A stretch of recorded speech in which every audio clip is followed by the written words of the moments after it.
development company helping businesses with product design, development, and technology acceleration. And for today's session on deployment, we have Sir Kashif Puri, who is engineering lead and solution architect at Tenpert. Over to you, sir. Thank you, Aftab. So, hi everyone. So, I would like to start. I would like to start with my little introduction and then bit introduction of Temples, what we are doing, and then we'll move towards cloud computing and deployment. And then at the end, I'll take your questions and would be happy to answer those. So, as you know that my name is Kashif Javed Puri. I have been working as an engineering leader in Temples, and I have total over 18 plus years experience in technical industry, and mostly I have worked with international clients, mainly in UK and Europe. So, and my functional domain was basically more about financial and banking sector, and overall worked in different tech stacks so far. So now let's move to the presentation where I'll briefly introduce what 10 Pulse is and doing and what are our future goals. So I'll share my screen. When you see that, let me know.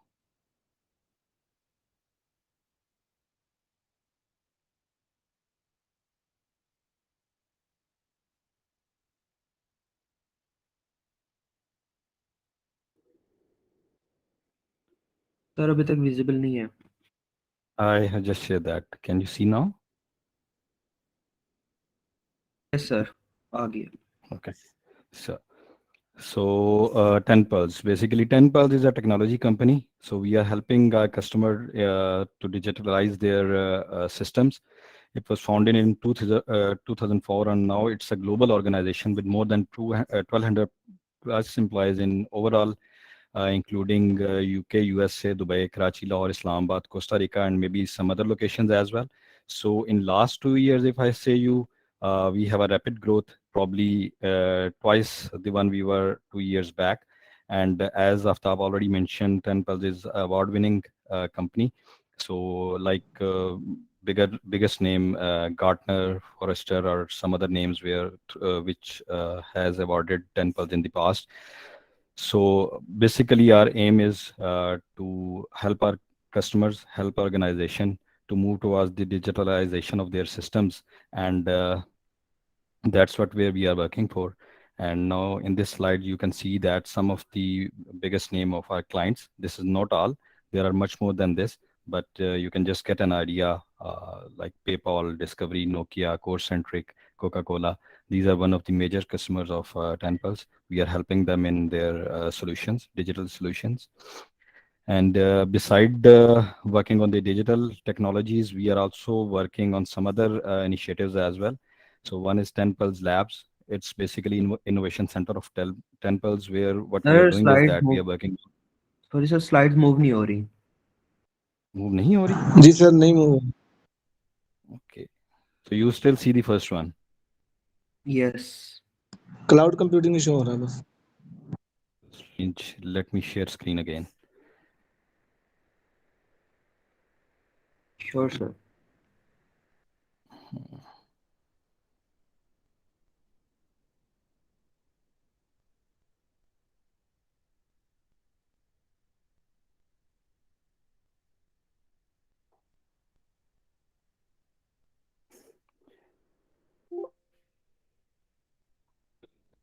अब आपको नजर आ रही है? Yes, sir. आ रही है. So let me first move. अब आपको मैं मूव कर रहा हूँ, नजर आ रही हैं स्लाइड्स? Yes, sir. हो रही है मूव अब. So ये 10 Pulse का introduction था. Then I showed you this clientele of 10 Pulse a little bit. This is not the complete list, and eventually I moved to this one, 10 Pulse initiative. So other than technology company, we are working on some different initiatives as well. 10 Pulse Labs, which is basically an innovation center for 10 Pulse, where we are working on digital and cutting edge technologies, latest tools and technologies. We are working on like metaverse, blockchain, etc. So we are preparing our employees in advance that if we come up with our customer requirements, or even if we have a product idea, we work on that. and so that we are already prepared for the latest tools and technologies. In addition to that, there is 10 Pulse University, where we are working on educating our resources, as well as those courses are available for external resources as well. So what happens is that some of our architects prepare a course, they deliver training to our in-house team members. Then based on certain criteria, we make those courses available to the external public as well. And in addition to that, we are also helping students for their final years projects. Plus, next two initiatives, Empower Foundation and Zaitoon, these are basically, as you might have heard or you have seen Tenpel's website, there's a slogan that Tenpel is basically working to give back the society. What they're earning, what they are doing, what they are getting, they are trying to give back to the society as well. So Empower Foundation and Zaitoon, these are two initiatives where we are basically feeding the poor, educating the needies. So this comprises of the schooling for the deprived ones, and then we teach skills to people so that they can get some jobs or some kind of work through which they can earn money and live a good life. So these are some of the initiatives, although these are not the complete one. Last weekend we had a women contest, contest as well, where women from different universities or companies participated, and they showed their skills as well. So there are different initiatives where Tenpulse is working in addition to their regular routine technology work. So this is basically all about Tenpulse, if I summarize that. So now we will move to the cloud computing, and I'll show you basically a bit about that, and then we'll see how we can use that for deployment of our basically applications and other stuff. So you might have heard about cloud computing already, that it's basically the availability of computer resources or compute services over the internet. So it's not a new thing. So I think now it's already been probably more than 8 or 10 years that cloud computing is there, and large organizations are being using these cloud computing services. So they are basically located in different geographical areas as well, which we will cover in the next section. What is the benefit of that? And then the main benefit of cloud computing is pay as you go model. Like if I need a bit of the resources, I'll use those and I'll pay for that. It's not about that I have to buy a complete machine, buy a complete network storage device or something like that. It's just like that if I need a bit of the services, I will use those and I'll pay only for that, not for everything around that.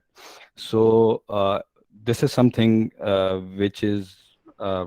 which can be defined, cloud computing can be defined in on a higher level. So next we'll see what are the benefits of the cloud computing. So the first one is the cost. So that you can see that it's a one person can decrease the cost of its business drastically by moving to the cloud. So just consider a small retailer. If he want to buy a server or other machines or storage devices to host his application, small retail application on that, it will cost him too much. Other than that, if you just go for a cloud computing and get some of the services from the cloud, it will save him a lot of money. Next is basically speed and performance. Speed, performance, being on the cloud, it is the third party responsibility to always keep the system up and running to the latest and greatest version of the softwares, and also to the latest and greatest version of the hardware as well. So it's not my responsibility. If I purchase a hardware, then I will try to use that for maximum number of the years to get my payback from that. But once I am on cloud, it's their responsibility to have the updated version of software and hardware so that everyone can get benefit of that speed, performance, and everything around that. Next one is global scale.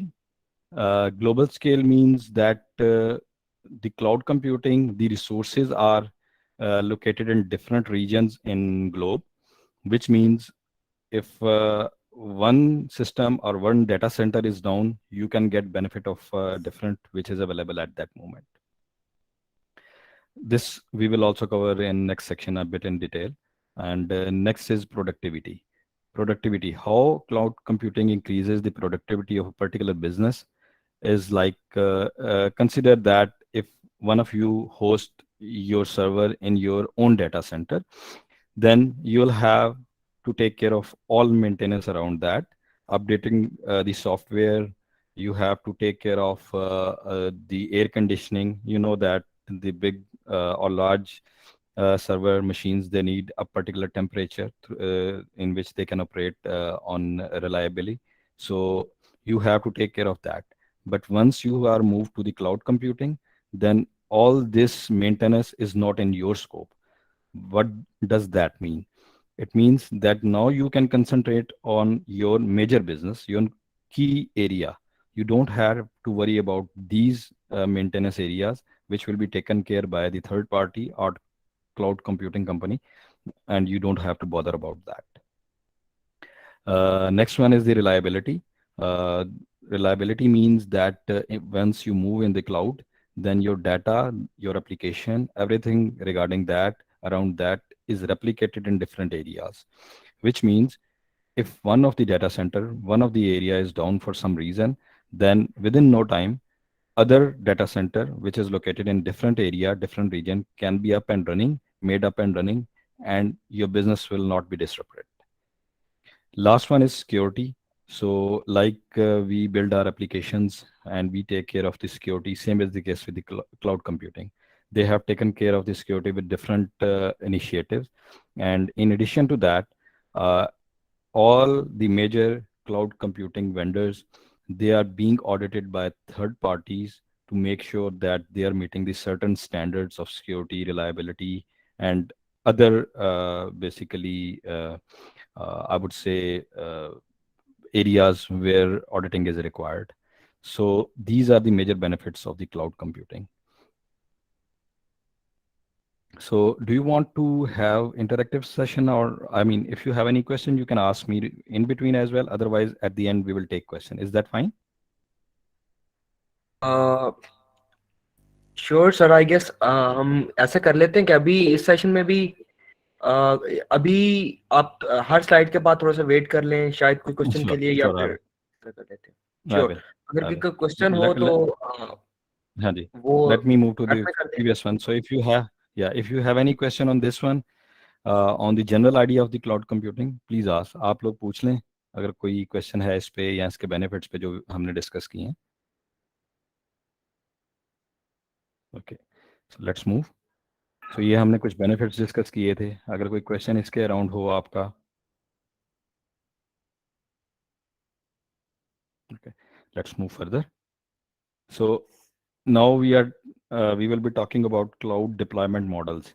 So there are basically three models in cloud deployment. One is public, private, and hybrid. Public is just like public place, which means it's shared between multiple tenants. So public cloud also means that it's publicly available. The resources like virtual machines, like data storage, like network computing, these things will be shared between multiple resources.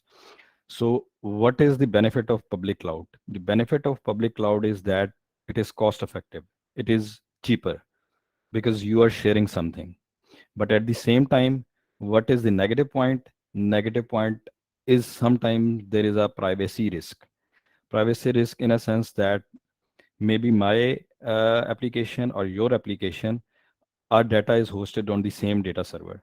Of course, that is basically arranged in a way through authentication and authorization that I cannot see your data and you cannot see my data, but still it's available on the same server. So people think that it's less secure or privacy can be breached. So that's why it is considered to be a negative point of the public deployment model in the cloud. But at the same time, it is cheapest and it is best considered for the small businesses which do not have a sensitive data. So for them, it is the best choice because it costs very less, way less than if they host servers or machines in their own data center.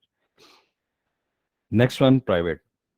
Private, as the name suggests, is a private to some organization or a company and it can be hosted at their own premises or can be hosted at some cloud computing company uh, premises as well, but that will not be shared by any other organization. So what are the benefits of private data cloud model? Main benefit is privacy, security, and this is basically recommended for larger organizations like banks, fintechs, or healthcare system where they have some sensitive information and there is a risk of data breach if it is shared between the multiple tenants. Last one is the hybrid. As the name suggests, it's basically a combination of both public and private. So how it helps the organization? Let's say I am working in a bank and I have to move my data center to the cloud. So it would be more appropriate for me to host a private data center at my premises where I hold only the sensitive information and my sensitive applications, and i- some less sensitive information which can be easily be hosted on public cloud. I'll move that on public cloud, and in the end I'll mix those because these larger cloud computing vendors, they provide the option to basically merge these, and your operations will work seamlessly. So you do not see any hurdle in communication of public and private cloud which you have in your organization and in their premises as well. So this is basically a win-win situation for both organization because in this case you can cut down the cost a little bit. So these are three main deployment models in cloud, but sometimes people refer to the fourth one, which is a community deployment model, which means organization of the same nature, they agree to have a private cloud for all of those organizations. Like, for example, 4 or 5 universities, they agree that we will buy a private cloud, which we will share. So in that case, that is nominated as community model. So do you have any question about these deployment models? Sir इसमें use सबसे जी जी। ज्यादा widely use कौन सा हो रहा होता है? इस टाइम जो सबसे अगर हम ज़्यादा वाइडली यूज़ है, हाँ जी, हाँ जी। इस सॉरी टाइम जो टू सबसे इंटरप्ट ज़्यादा सर, वाइडली, जी, जी, अगर कोई बताएँ, क्लाइंट जो बताएँ जैसे प्लीज़। कि हम किसी क्लाइंट के लिए जब काम कर रहे होते हैं तो सबसे ज्यादा कौन सा यूज हो रहा होता है इसमें?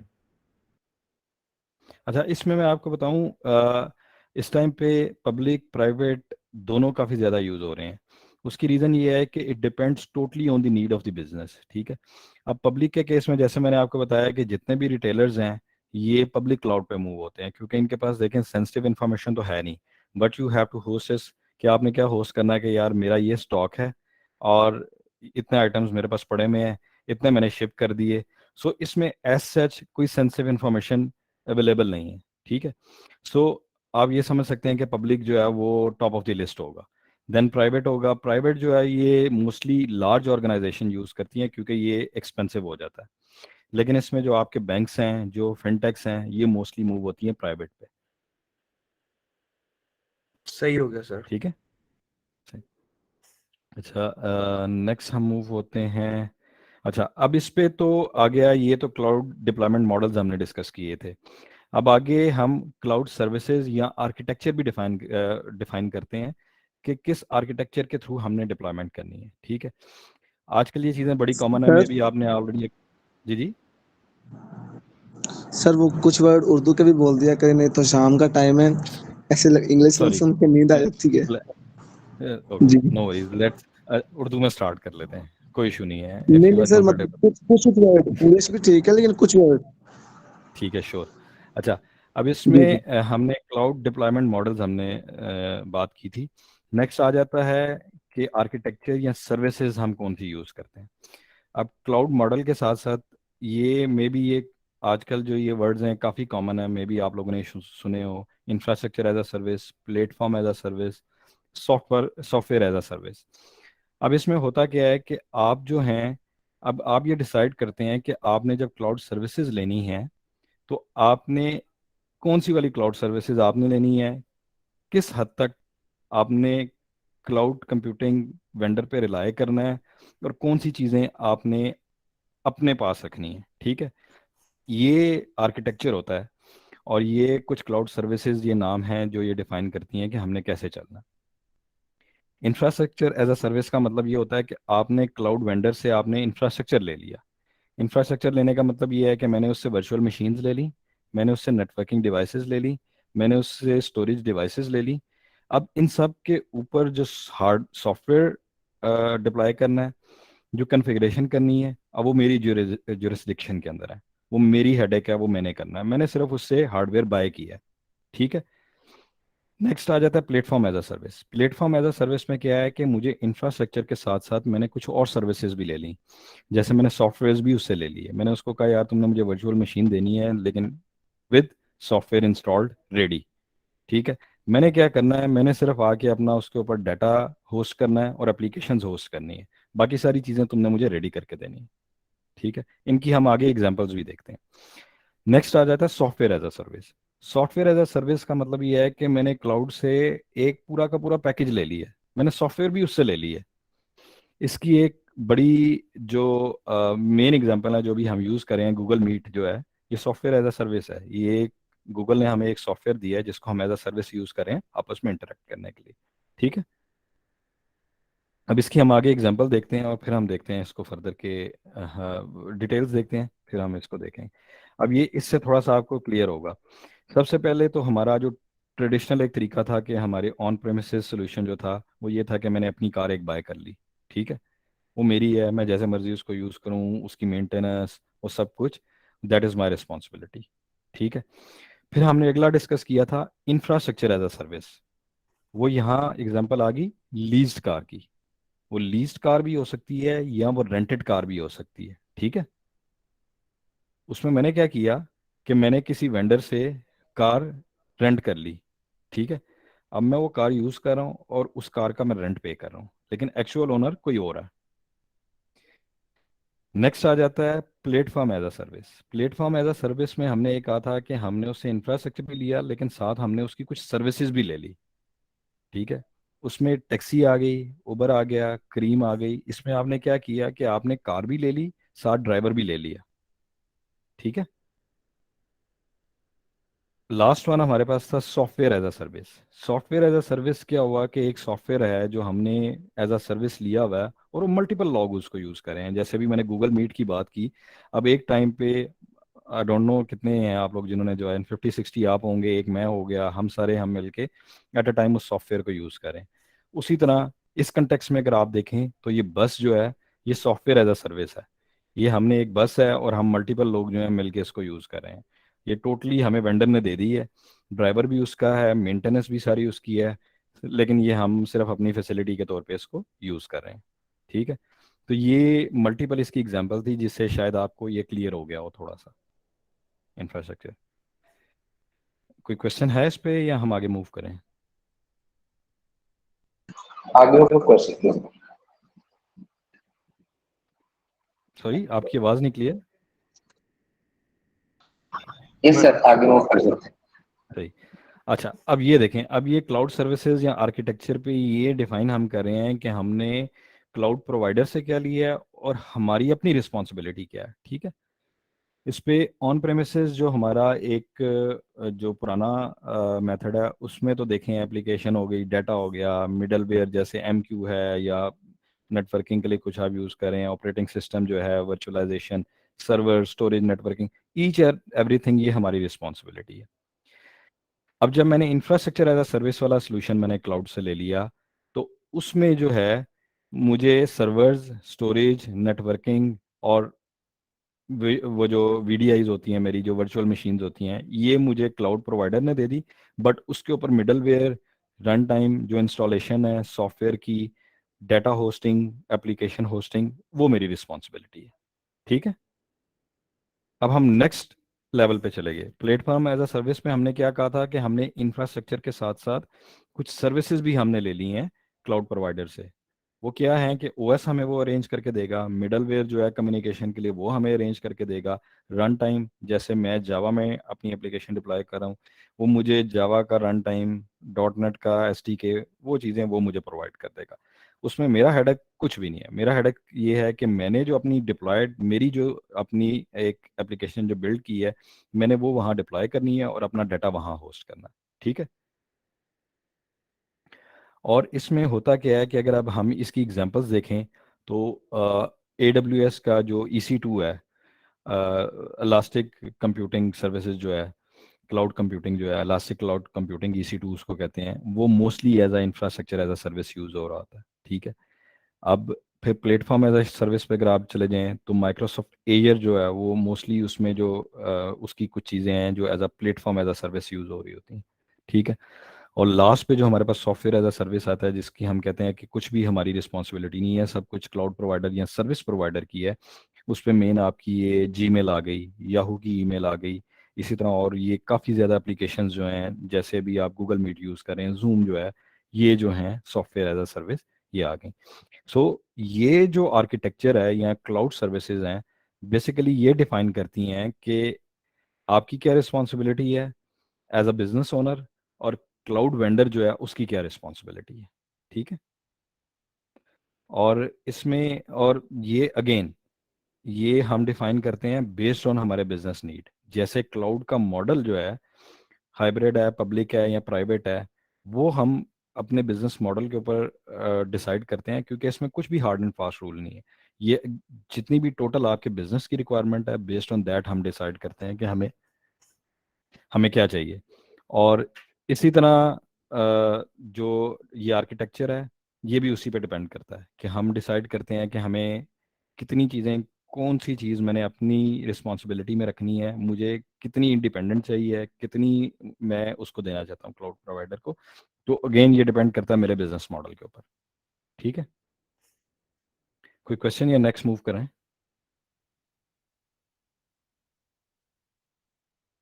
नेक्स्ट। ठीक है। अच्छा, अब ये एक मैंने आपको ओवरऑल आइडिया दे दिया कि क्लाउड में क्या चीज़ें हैं, डिप्लॉयमेंट उसकी कैसे चल रही है। ठीक है। अब कुछ चीज़ें हैं, जब आप क्लाउड पे मूव करते हैं तो जहाँ उसके बेनिफिट्स हैं उसमें, if we are not basically aware, तो हमें उसके बेनिफिट की जगह हमें उसके लॉसेस भी हो सकते हैं। तो हमें कुछ चीज़ों के ऊपर, बड़ी की चीज़ें हैं जिस पे हमें हमारी ऑब्जर्वेशन होनी चाहिए। ठीक है। सबसे पहले देखें, मैंने आपसे, हमने सबसे मेजर जो हमने क्लाउड का बेनिफिट देखा था वो क्या था? कॉस्ट था। ठीक है। अब कॉस्ट तो मेरी रिड्यूस हो जाती है, लेकिन उस पर मुझे क्या करना है कि मुझे अपने जो रिसोर्सेज हैं जो क्लाउड के अंदर, मुझे रेगुलर बेसिस पे उनको मॉनिटर भी करना है। ठीक है। एक तो जो जितने भी ये बड़े क्लाउड सर्विसेज प्रोवाइडर्स हैं, जैसे माइक्रोसॉफ्ट एयर हो गया, AWS हो गया, गूगल GCP हो गया, ये सारे आपको अलर्टिंग का मैकेनिज्म भी प्रोवाइड करते हैं। ठीक है। ये आपको डैशबोर्ड्स देते हैं, जिसके थ्रू जाके आप अपनी अलर्ट्स भी सेट कर सकते हैं। आप अपने ऑर्गेनाइजेशन के एडमिन का ईमेल बताते हैं, उस पर बेस्ड ऑन आपकी जो यूजेज होती है कि यार आपके इस मंथ का यूजेज जो है इतना इंक्रीज कर गया। लेट्स से आपने एक थ्रेशोल्ड रखा हुआ है कि 70% पे तुमने मुझे इंटीमेट करना है, तो आपको 70% जब आपका यूजेज हो जाता है तो आपको ईमेल आ जाती है। ठीक है। So that you are aware कि यार आप अपनी लिमिट के करीब करीब हैं। ठीक है। लेकिन उसके साथ कुछ और चीज़ें भी होती हैं जिस पे वो आपको अलर्ट्स भेजते हैं। अलर्ट्स क्या भेजते हैं? लेट्स से कि यार मैंने स्टोरेज डिवाइस ली हुई है। ठीक है। अब मैंने स्टोरेज डिवाइस तो ले ली है, अब मेरी वो यूज़ ही नहीं हो रही, अंडर यूटिलाइज्ड है।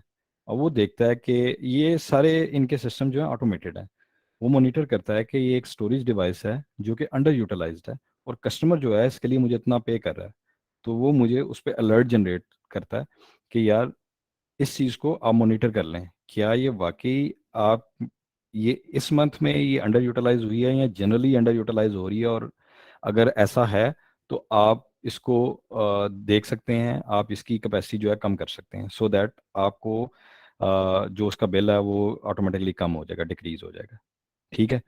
इसी तरह कोई ऐसी चीज़ है जो कि आपकी ओवर यूटिलाइज हो रही है, उस पे वो ये हो सकता है कि वो आपको गाइड कर दे कि यार तुम इसको मतलब वो ये देखता है कि यार इस एक पर्टिकुलर टाइम पीरियड के दरमियान पे इनकी जो वर्चुअल मशीन्स हैं या CPU जो हैं आपके, वो ज़्यादा यूज़ हो रहे हैं।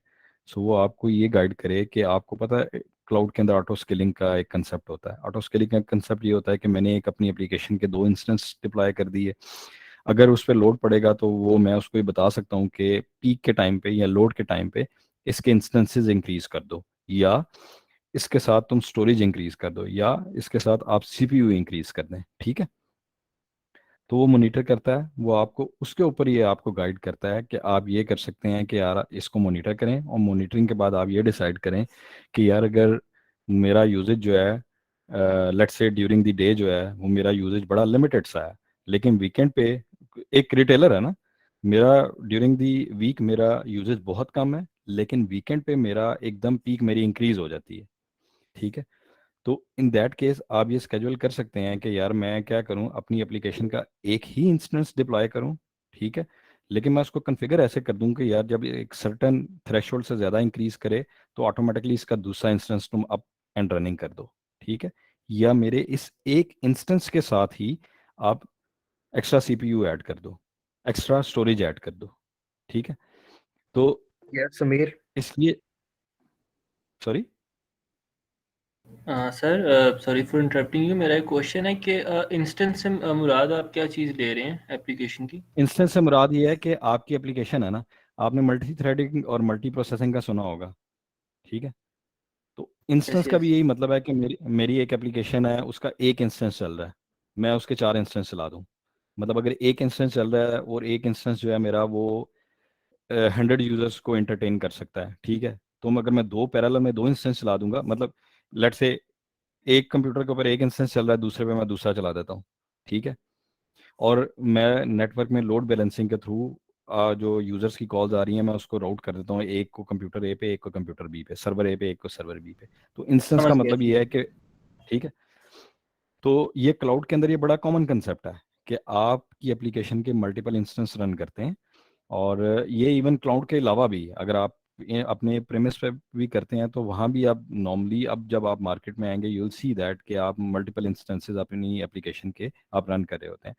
सो पुराना तरीका क्या होता था शुरू शुरू में कि एक एप्लीकेशन बनती थी, काफ़ी बड़ी सी एप्लीकेशन बनती थी, उसको ही बड़े एक सर्वर पर डिप्लॉय करके मेक श्योर किया जाता था कि ज़्यादा से ज़्यादा सीपीयू रैम उसके साथ हो, और वो एक ही एप्लीकेशन जो है वो ज़्यादा से ज़्यादा यूज़र्स को इंटरटेन कर रही हो। अब ये होता है कि एक एप्लीकेशन के मल्टीपल इंस्टेंसेस चला दिए जाते हैं, उनको डिफरेंट वर्चुअल मशीन्स के ऊपर रन कर दिया जाता है। ठीक है, ताकि लोड डिवाइड हो जाए। ठीक है, तो ये मैं आपको बता रहा हूँ कि क्लाउड जो है आपको ये ऑप्शन देता है कि आप रेगुलर बेसिस पे उसको मॉनिटर करें और देखें कि आपका कौन सा रिसोर्स ऐसा है जो अंडर यूटिलाइज्ड है। अगर अंडर यूटिलाइज्ड है तो आप वेंडर के साथ बात करके उसकी कैपेसिटी कम कर दें। ठीक है, इसी तरह क्लाउड आपको एक और मॉनिटरिंग ऑप्शन देता है कि जिसमें आपको वो टाइम टू टाइम आपको अलर्ट्स रेज करता रहता है कि आपकी कहीं सिक्योरिटी ब्रीच तो नहीं है। लाइक अगर मेरी एप्लीकेशन के अंदर मैंने कोई एप्लीकेशन वहाँ डिप्लॉय की हुई है और उसके ऊपर प्रॉपर ऑथराइजेशन वगैरह, या मेरा अगर कोई रिसोर्स है लाइक डेटाबेस है और मैंने उसके ऊपर कोई प्रॉपर ऑथराइजेशन अप्लाई नहीं की हुई, तो वो डिटेक्ट करता है और मुझे इंटीमेट करता है कि यार ये पोटेंशियल सिक्योरिटी रिस्क है आपके लिए। ठीक है, आप इसको डिटेल में देख लें। सो फिर हम उसको एनालाइज करते हैं, हम देखते हैं कि यार ये तरीका है, ये वो फॉल्स अलर्ट था या पॉजिटिव था, यानी वाकई वहाँ हमारी ऑथराइजेशन मिसिंग है या किसी वजह से उसने फॉल्स इसको रीड कर लिया। ठीक है, फिर अगला ये होता है क्योंकि क्लाउड के ऊपर आपका जो डेटा पड़ा होता है वो पब्लिक क्लाउड भी है, प्राइवेट भी है। पब्लिक पे आप ये कर सकते हैं कि आपको मेक श्योर करना चाहिए अगर आपका कोई सेंसिटिव डाटा है तो आप उसको मास्क कर सकते हैं। मास्क का मतलब ये होता है कि जो यूजर्स होते हैं, जो आपके जो ये एडमिन का स्टाफ होता है जो कि आपकी डेटाबेस वगैरह को एडमिनिस्ट्रेशन जो कि एक्टिविटीज़ परफॉर्म कर रहे होते हैं, वो जो आपके कस्टमर का सेंसिटिव डाटा है वो देख नहीं सकते। वो सिर्फ किसी खास रोल के बंदे को वो अवेलेबल होगा, बाकियों के लिए वो अवेलेबल नहीं होता। ठीक है, सो इस पे मास्किंग की ये जितने भी हमारे वेंडर्स हैं कंप्यूटिंग वाले, क्लाउड कंप्यूटिंग वाले, ये मास्किंग की ऑप्शन प्रोवाइड करते हैं। ठीक है, और लास्ट पॉइंट ये है कि जो क्लाउड में जितना भी आपका डाटा या रिसोर्सेज पड़े हुए हैं, जैसे आपका डेटाबेस है या नेटवर्क के लिए फायरवॉल रूल्स वगैरह हैं, इन सब को हमें क्लाउड जो ये वेंडर्स हैं प्रोवाइड करते हैं RBAC role based access controls. Role based access control का मतलब ये होता है कि अगर मैं एक जूनियर स्टाफ का मेंबर हूँ तो आप मुझे सिर्फ रीड ओनली एक्सेस देंगे, जो कि मेरे लिए हेल्पफुल होगी किसी ट्रबल शूटिंग के दरमियान। मैं उसको चेंज नहीं कर सकूंगा, लेकिन अगर आप में से कोई एडमिन है तो आपके पास मेरे से ज़्यादा राइट्स होंगे। आपके पास एडमिन का राइट्स होगा, विच मीन्स कि आप इसको अपडेट भी कर सकते हैं डेटा को, ठीक है, या किसी रूल को आप अपडेट भी कर सकते हैं। तो ये कुछ पॉइंट्स हैं जिनको हमें कंसिडर करना चाहिए specifically while moving our data और एप्लीकेशंस टू द क्लाउड, ठीक है। सो आई थिंक मेरा यही आइडिया था कि आपको एक ओवरव्यू देना है 35-40 मिनट्स में। देन अगर आपके कोई क्वेश्चन हैं तो वो लेने। सो अगर आप लोगों की तरफ से कोई क्वेश्चंस हों तो आप मुझे बताएं काइंडली। सो सर, मेरा सबसे हाँ पहले जी। जो जब मैं क्लाउड का सोचता हूँ तो हम एज अ स्टूडेंट अगर मैं सोचूं तो सर, अगर मैंने नोड की एप्लीकेशन बनाई है, उसमें नोड यूज किया है, मैंने मंगोडीबी यूज किया हुआ है, और लाइक पूरा वो मर्ज स्टैक है, तो उसको डिप्लॉय करने के लिए फर्स्ट ऑफ ऑल क्या स्ट्रेटेजी होती है और कौन सा क्लाउड का प्लेटफॉर्म सही रहता है? अगर चले मर्ज स्टैक से हम शुरू कर लेते हैं, मर्ज स्टैक अगर हम यूज कर रहे हैं तो। अच्छा ये देखें, अब आपने जैसे कहा ना, जैसे आपने मोंगोडीबी का नाम लिया है, अब ये इसमें अब जैसे एयर है, इसका मैंने देखा था ये पोस्टग्रेस मोंगोडीबी ये आउट ऑफ द बॉक्स ये as a platform as a service भी देते हैं, ठीक है। अगर आप इसको डिप्लॉय करना चाह रहे हैं तो मैं लेट से मैं अगर माइक्रोसॉफ्ट एयर यूज़ कर रहा हूँ तो मैं मोंगोडीबी उनसे प्लेटफॉर्म एज अ सर्विस ले लूँगा, विच मीन्स के उसकी अपग्रेडिंग वगैरह सारी इनकी रिस्पॉन्सिबिलिटी हो जाएगी, मुझे सिर्फ वहाँ अपना डाटा वगैरह करना है। बाकी आपकी लेट से वेब एप्लीकेशन है, आपने एक वेब एप्लीकेशन बनाई। आप नॉर्मल रूटीन में क्या करते हैं कि आप अपनी वेब एप्लीकेशन को बना के उसको बंडल करके किसी कंटेनर में या किसी कोई भी आपका सर्वर है, टॉमकैट हो गया है या कोई और हो गया, आप उसके ऊपर डिप्लॉय करेंगे, ठीक है। तो इसमें भी ऐसा ही है कि आपने करना क्या है कि आपने ये ज़्यादातर जो क्लाउड कंप्यूटिंग वेंडर्स हैं ये डॉकर्स या कंटेनर्स को ये सपोर्ट करते हैं, उसके थ्रू आपने अपनी एक पैकेज बिल्ड किया, ठीक है। आप उसको मेवन यूज़ करें, ग्रेडल यूज़ करें या डॉट नेट के जो भी पैकेज कंस्ट्रक्टर्स हैं आप उनको यूज़ करें। आप इमेज बनाएंगे, उसको डॉकर का इमेज बनाएंगे, उसको पुश कर देंगे और वो आप जाके उसमें टॉम कैट पे या किसी भी सर्वर के ऊपर आप होस्ट कर देंगे। सो बेसिकली जो आपकी जो वर्चुअल मशीन्स वगैरह हैं, डिप्लॉयमेंट्स का प्रोसेस आपका वही है, ठीक है। सिर्फ ये जो आपकी वर्चुअल मशीन्स आ गई, आपकी स्टोरेज कैपेसिटी आ गई, ये आपको क्लाउड ने प्रोवाइड कर दी। हाँ, अदर देन दैट आपको जो ये क्लाउड प्रोवाइड कर रहा है वो ये प्रोवाइड कर रहा है कि ये आपको जैसे आप अपना जैसे आप गिट लैब के अंदर आपने अपनी ये क्लाउड जो है आपकी गिट लैब के साथ आपकी इंटीग्रेशन दे रहे हैं, गिट हब के साथ इंटीग्रेशन दे रहे हैं, ठीक है। फिर ये अपनी जो वर्जन कंट्रोल है ये भी दे देते हैं, जैसे माइक्रोसॉफ्ट एयर है, डेवऑप्स के नाम से इसने अपना वर्जन कंट्रोल दिया हुआ है, आप अपना कोड वहाँ पुश कर दें, वहाँ बिल्ड हो जाएगा। बिल्ड होने के बाद वो आगे आपको प्लगइन्स भी दे देते हैं जो कि बिल्ड भी कर देते हैं और डिप्लॉय भी कर देते हैं, ठीक है। और फिर कुछ और प्लगइन्स भी हैं जो उसके ऊपर आपके कोड क्वालिटी मैट्रिक्स जो है वो भी रन कर देते हैं, जैसे आपने नाम सुना होगा आजकल सोनार क्यूब, बीरा कोड, इसके प्लगइन्स भी वो आपको प्रोवाइड कर सकते हैं। सो जो आपकी डिप्लॉयमेंट की अगर आप बात करें तो ये मोर और लेस सेम है। चेंज आपके लिए क्या आ रही है कि आप अब मूव हो गए हैं क्लाउड के ऊपर और क्लाउड ने आपको डिफरेंट प्लगइन्स दे दिए हैं, ठीक है। Yes sir, clear. आरिफ, आप क्वेश्चन कर लें। Yes. Sir, my question is related to the scalability that you mentioned, whereby we जी deploy multiple instances of our application during the high जी time. But जी my question was, what if the application we have, it relies on some database? For example, every query that is to be served requires some data that must be fetched from the database. Then, if जी we जी deploy multiple instances of our app, how will we handle the bottleneck that will that will be built देखें, up at the database? या it's basically similar to one instance of the application. आप ये consider करें कि आपने एक application बनाई है, एक सर्वर के ऊपर डिप्लॉय की है और बैकएंड पे एक डेटाबेस है जिससे वो कनेक्ट करी है, ठीक है। अब आप कंसिडर करें दो पैरेलल यूजर आ जाते हैं। सो दो पैरेलल यूजर आते हैं and they perform the same activity, like if I am a retailer. अब मेरे पास एक आइटम है, वो उसका एक पेयर ही स्टॉक में पड़ा हुआ है, आप भी आए मैं भी आए and we both requested for the same. So क्या होगा, डेटाबेस तो आपका एक ही है, ठीक है। तो इसमें होता क्या है कि हम इस चीज़ को मेक श्योर करते हैं कि जो फर्स्ट वाला है वो गेट कर लेगा, लेकिन ऑन दी अदर हैंड अगर हम कुछ चीज़ अपडेट कर रहे हैं, आप भी सेम चीज़ अपडेट करें, मैं भी अपडेट कर रहा हूँ, तो तब हम क्या करते हैं, ये आप अभी शायद आगे, अभी आपने अगर डेटाबेस का कोर्स पढ़ा है, आगे पढ़ेंगे, तो हम लॉकिंग के थ्रू हम ये चीज़ हैंडल करते हैं कि अगर मल्टीपल लोग एक रिसोर्स को यूज़ कर रहे हैं, अपडेट कर रहे हैं, तो एक कर सकेगा, दूसरा नहीं कर सकेगा। और ये प्रिंसिपल जो है, ये मल्टी इंस्टेंस पे भी एप्लीकेबल हो रहा है। लाइक मेरी एप्लीकेशन के 4 इंस्टेंस चल रहे हैं, बैकएंड पे मेरा डेटाबेस एक ही है, ठीक है। अब 4 इंस्टेंस चल रहे हैं, देखें आपने एक आइटम रिक्वेस्ट की, मैंने कोई और की, किसी और ने कोई और की, तो कोई इशू नहीं होगा। इशू कब होगा, मैं और आप जब सेम आइटम को रिक्वेस्ट करेंगे, but that issue will arise when we have only one instance of application as well, ठीक है। तो उसको हैंडल किया जाता है एप्लीकेशन लेवल पे। एप्लीकेशन लेवल पे उसको कैसे हैंडल किया जाता है, थ्रेड लॉग्स के थ्रू, कि यार अगर दो बंदे एक टेबल पे या एक रो को एट अ टाइम अपडेट करने आ गए हैं, तो हम एक को अलाउ करेंगे, हम दूसरे को अलाउ नहीं करते, ठीक है। तो ये तो हमारे एप्लीकेशन का हमारे आर्किटेक्चर होता है, इसका हमारे मल्टी इंस्टेंस से कोई ताल्लुक नहीं है, क्योंकि ये इशू आपको सिंगल इंस्टेंस पे भी आएगा, ठीक है।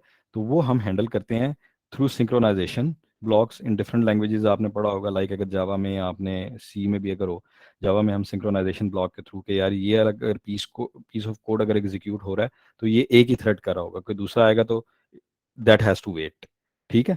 इसी तरह अगर डेटाबेस पे आप एक रो आप अपडेट कर रहे हैं, तो मैं कर रहा हूँ, तो जो पहले कर लेगा वो सक्सेसफुल हो जाएगा, दूसरे को एरर आ जाएगा। दूसरे को एरर ये आएगा, लाइक मैं और आप अगर सेम आइटम के लिए हम फाइट कर रहे हैं, तो मुझे मिल जाएगी, तो आपको एरर आएगा, sorry the item is not available any more, ठीक है। इसी तरह मैं और आप अगर सेम डेटा अपडेट कर रहे हैं, मैं कर लूँ, आपने कर लिया, तो मुझे एरर आ जाएगा, क्योंकि हम क्या करते हैं, उसकी प्रीवियस स्टेट को चेक कर रहे होते हैं।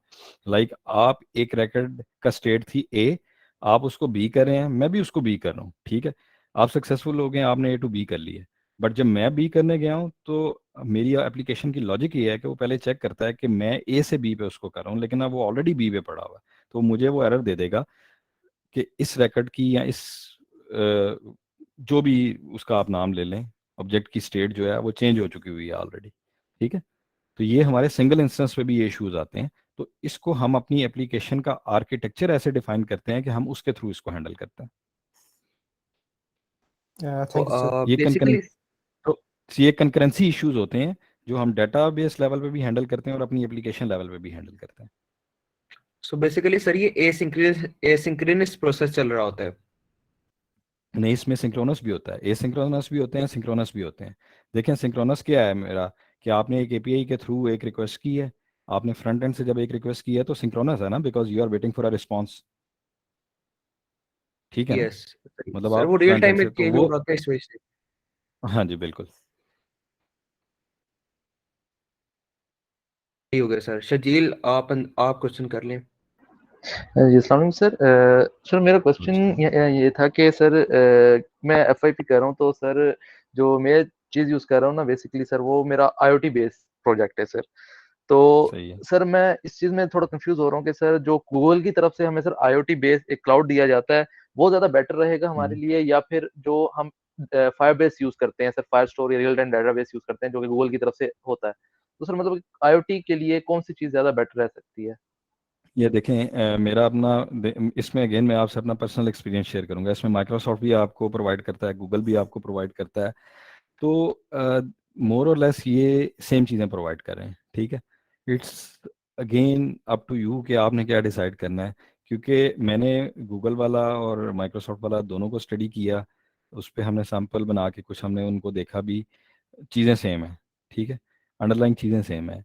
नाउ इट डिपेंड्स कि हमें क्या सूट करता है, हमें। और ये समटाइम्स पे अगर आप ऑर्गेनाइजेशन, आपका तो फाइनल ईयर प्रोजेक्ट है, तो आप तो डिसीजन खुद से लेंगे, लेकिन अगर आप ऑर्गेनाइजेशन लेवल पे जाएं, तो वहाँ समटाइम तो ये स्ट्रेटेजिक डिसीजंस हो जाते हैं मैनेजमेंट लेवल पे। लाइक अगर किसी की माइक्रोसॉफ्ट के साथ पार्टनरशिप है, तो they will go for that.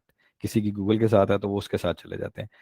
Underlying जो है आपके लिए सेम होगी। मैं आपको ये सजेस्ट करूंगा, मेरी सजेशन है अगेन, कि आप गूगल यूज़ कर लें, गूगल जो आईओटी। लेकिन वो क्या आपको फ्री दे रहा है आपको नहीं सर, फाइनल ईयर प्रोजेक्ट के नहीं लिए? सर, उसके लिए उसको हमें कुछ उसकी वो है सर, वो रिक्वेस्ट बेस्ड होती है ना कि आप कितनी रिक्वेस्ट भेजते हो सर, वो पर डे के हाँ हिसाब जी, से ऐसे देन ही। उस हिसाब से होता है। तो वो सर वो कुछ पेड आती हैं सर, हमें तो ज़रा मल्टीपल चीज़ें चाहिए, क्योंकि सर हमारा ज़रा प्रोजेक्ट जो है ना वो रियल टाइम में और काफ़ी लाइक उस चीज़ में है, तो इस वजह से।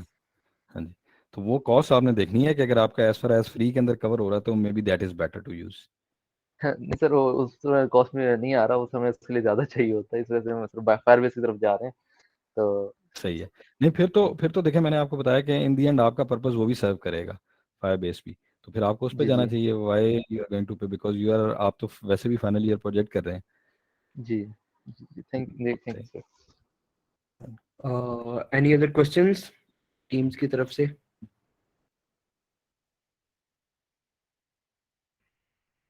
सर इस क्लाउड में कैरियर पे थोड़ी सी बात हो जाए। हाँ जी, कैरियर में इन सेंस सर एक लाइक। क्वेश्चन था। जी जी। मैं भी सर इसी से रिलेटेड पूछना चाह रहा था कि ना करियर इसमें यानी आगे जाना चाहें तो अच्छा, आगे जाना कौन चाहें सी स्किल्स यार। वगैरह? हाँ जी, इसमें यार मल्टीपल चीज़ें हैं। इसमें अगर आप देखें तो तीन तरह की, जो तीन तीन कैटेगरीज में आप इसको डिवाइड कर सकते हैं। एक, अगर आप देखें, माइक्रोसॉफ्ट हो गया, AWS हो गया या गूगल हो गया, ये एक आपको डेवलपर का इसका ट्रैक होता है, ठीक है। एक इसका डेवऑप्स का ट्रैक होता है, और लास्ट इसका होता है आर्किटेक्ट का ट्रैक होता है, ठीक है। डेवलपर ये है, डेवलपर के लिए होता है कि अगर आपने डेवलपमेंट करनी है तो ये आपको एनवायरनमेंट प्रोवाइड करता है जिसमें आप .NET, जावा या मल्टीपल आप एप्लीकेशन क्लाउड में डेवलप करके डिप्लॉय भी कर लेते हैं, ठीक है। ये हार्ड कोड डेवलपमेंट की बात होगी। तो अगर तो आप इंटरेस्टेड हैं डेवलपमेंट साइड पे, तो आपको ये वाला ट्रैक चूज करना चाहिए, ठीक है। जैसे आप देखेंगे माइक्रोसॉफ्ट एयर डेवलपमेंट का एक ट्रैक है, अगर आप उसकी वेबसाइट पे भी जाएंगे तो उसकी सर्टिफिकेशंस भी हैं, उसके फ्री कोर्सेज भी पड़े हुए हैं। इट्स नॉट नेसेसरी कि आप सर्टिफिकेशन करें, आप फ्री कोर्सेज के थ्रू भी उसकी ट्रेनिंग ले सकते हैं। दूसरा आ जाता है डेवऑप्स, ठीक है। अगर आप देखेंगे तो आजकल क्लाउड में सबसे ज़्यादा, मेरी अपनी अंडरस्टैंडिंग के हिसाब से डेवऑप्स जो है बहुत ही ज़्यादा इन है। डेवऑप्स क्या है आपका, ये जितनी भी आपकी इसकी डिप्लॉयमेंट्स हैं या अरेंजमेंट ऑफ, जैसे मैंने आपको कहा कि यार मैंने माइक्रोसॉफ्ट एयर से सोल्यूशन ले लिया, मैंने उससे कहा कि मुझे तुम Microsoft SQL server platform as a service दे दो। तो ये डेवऑप्स के लोग होते हैं जो कि वो मेरे लिए अरेंज करते हैं, मेरे लिए उसको कॉन्फ़िगर करते हैं। फिर उसके टॉप पे नेटवर्किंग, मतलब क्लाउड नेटवर्किंग, मतलब उसकी टॉप पे जो उसने फायरवॉल वगैरह अरेंज करनी है, मुझे जो एक्सेस देनी है, ये मेक श्योर करना है कि मेरे अलावा कोई और उसको एक्सेस ना कर पाए, ये सारी आ जाती हैं। इसी तरह पाइपलाइंस, पाइपलाइंस क्या होती हैं कि जब मैंने अपना कोड पुश किया तो एक पाइपलाइन ट्रिगर होती है जो बिल्ड करती है उस कोड को, बिल्ड के बाद आगे डिप्लॉय कर देती है। ये सारा काम आ जाता है डेवऑप्स की स्ट्रीम के अंदर। सो ये दूसरी कैटेगरी है। तीसरी आती है आर्किटेक्ट की, ठीक है। आर्किटेक्ट क्या होता है, वो इन सारी चीज़ों को बड़े हाई लेवल से ओवरसी कर रहा होता है। वो क्या कर रहा होता है, आपके नेटवर्क को मॉनिटर कर रहा होता है विद इन क्लाउड, आपकी स्टोरेज कैपेसिटी को, और आपकी जो डेव ऑप्स की प्रैक्टिसेस हैं इन सब को भी मॉनिटर कर रहा होता है। सो ये एक हाई लेवल होता है, ये सारी चीज़ें कवर कर रहा होता है। सो ये आर्किटेक्ट आपको AWS में भी मिलेगा, एयर के अंदर भी मिलेगा, गूगल के अंदर भी मिलेगा। फिर एक डेवऑप्स की स्ट्रीम है और एक डेवलपर की स्ट्रीम है। सो अब ये आप पे डिपेंड करता है कि आपका इंटरेस्ट किस तरफ है। अगर तो आप प्योर डेवलपमेंट की तरफ जाना चाहते हैं तो आपको डेवलपर वाला स्ट्रीम पिक करनी चाहिए। लेकिन अगर आप डेवऑप्स की तरफ जाना चाहते हैं तो आपको डेवऑप्स वाली, और अदर देन दैट अगर आप एक सोल्यूशन आर्किटेक्ट की तरफ जाना चाहते हैं, अगर आप चाहते हैं कि आप आर्किटेक्ट की फील्ड पिक करें, तो आपको आर्किटेक्ट वाला ट्रैक चूज करना चाहिए। अगेन अब आपको अपनी पर्सनल प्रेफरेंस बताऊंगा कि क्या है। मैं at this point in time मैं डेवलपमेंट की तरफ तो नहीं जाऊंगा ऑफ कोर्स, तो मैं पिक करूंगा आर्किटेक्ट वाला रोल। तो मैं आर्किटेक्ट वाला चूज करूंगा। और लेकिन इसमें ये भी कोई हार्ड एंड फास्ट रूल नहीं है कि आपने अगर एक पिक कर लिया तो आप दूसरी तरफ नहीं जा सकते। आर्किटेक्ट एक अलग स्ट्रीम है, और डेवऑप्स का आजकल जितना नाम है तो वो तो मैं समझता हूँ कि आपको, अगर आप उसकी सर्टिफिकेशन करें या आप उस पाथ पे उस ट्रैक पे जाएं या ना जाएं, आपको उसकी चीज़ें पता होनी चाहिए। क्योंकि जब आप प्रोफेशनल लाइफ में जाते हैं, अब हम लोग जो हैं हमने सर्टिफिकेशंस नहीं की हुई, हमने कोर्सेज नहीं किए हुए, लेकिन स्टिल डेवऑप्स की हमें काफ़ी चीज़ें पता है। उसकी रीज़न क्या है, आपका डेली लोगों के साथ इंटरेक्शन होता है, सो आपको पता चल जाती है। लेकिन ये तीन ट्रैक्स हैं, ये तीन इंडिविजुअल ट्रैक्स हैं। बेस्ड ऑन योर इंटरेस्ट आपने कोई एक इसमें से पिक करना है। सो अगर आप मुझसे पूछेंगे तो आई वुड से कि डेवऑप्स जो है वो इस टाइम हॉटेस्ट है, और मेरी पर्सनल लाइकनेस जो है वो आर्किटेक्ट साइड पे है। Sure sir, thank you so much sir. Sir opportunities in 10 Pearl पे थोड़ी सी बात हो जाए और फिर इसको खत्म करते हैं। हाँ जी, इन 10 पल्स पे जो मैंने वैसे भी एंडिंग नोट जो था वो मैंने ऑलरेडी आप लोगों के लिए रखा हुआ था। देखें, आप में से once you are done with your final year project, या जब आप अपने फाइनल सेमेस्टर में आते हैं, आप डेफिनेटली आप दो चीज़ें हैं। अगर एक तो आप मुझसे क्लाउड के पॉइंट ऑफ व्यू से अपॉर्चुनिटीज़ की बात कर रहे हैं, तो वो डेवऑप्स और आर्किटेक्ट दोनों लेवल्स पे बहुत है, ठीक है। डेवलपर पे भी हैं, ऐसा नहीं है कि नहीं है, लेकिन डेवऑप्स और आर्किटेक्ट लेवल पे ज़्यादा है। दूसरा ये है कि मेरी आप लोगों के लिए सजेशन है कि as soon as you are in your final year or final semester, or let's say you are done with your final year project as well, go to Tenpul's website, tenpuls.com, check careers. You'll always find a suitable opportunity for you. आप देखेंगे वहाँ है, आप apply करें, and we are always looking for fresh talent, ठीक है। आप आज अप्लाई करना चाहें, if you think you are done with your final year project, या आपने फाइनल ईयर सेमेस्टर में आप में से जो भी हैं आप अप्लाई करें। वी आर कॉन्टिन्यूसली हायरिंग, ठीक है।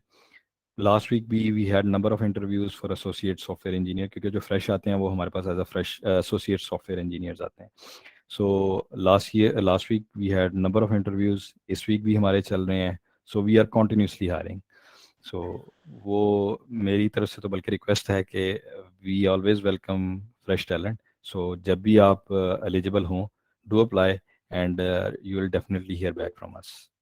सर इसका ये समर वगैरह होता है, जिस तरह अभी 5वें 6ठे सेमेस्टर में लोग तो समर वगैरह में 1.5-2 महीने का छुट्टी होती है, तो इंटर्नशिप का कोई इसका होता है सीन?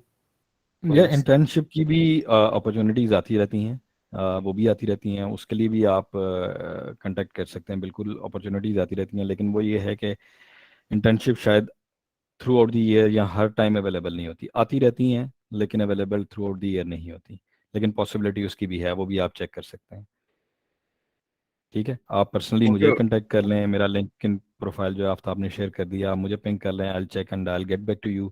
अदर देन दैट, आप एसोसिएट के लिए ज़रूर अप्लाई करें जब भी आप एलिजिबल हों, फाइनल ईयर में हो या इवन उससे एक सेमेस्टर पहले भी। अगर आप मैनेज कर सकते हैं विद योर स्टडीज़ तो आप ज़रूर अप्लाई करें। और यहाँ जो है काफ़ी फ्लेक्सिबिलिटी है। आई मीन अगर आपकी कोई क्लास है, Tenpal is very accommodating in that case। मतलब यहाँ टाइमिंग फ्लेक्सिबल है, यू कैन रिक्वेस्ट कि यार ये मेरी इस टाइम से इस टाइम तक क्लास है, तो आप मुझे 2 घंटे के लिए अलाउ कर दें कि इस दिन मैं लेट स्टार्ट करूँगा या अर्ली स्टार्ट करूँगा और जल्दी निकल जाऊँगा। So it's very flexible in that context. yes, so thank you so much Kashif sir, and thank you everyone for joining. और बाकी अगर कोई क्वेश्चन है किसी का तो सर से लिंक्डइन पे सर को ऐड करके उसे कर लें, एंड अगर किसी का कोई और क्वेश्चन है सर से तो पूछ लें, वरना let's end this meeting. Thank you. Thank you everyone, यार thanks a lot. Recording will Okay. be available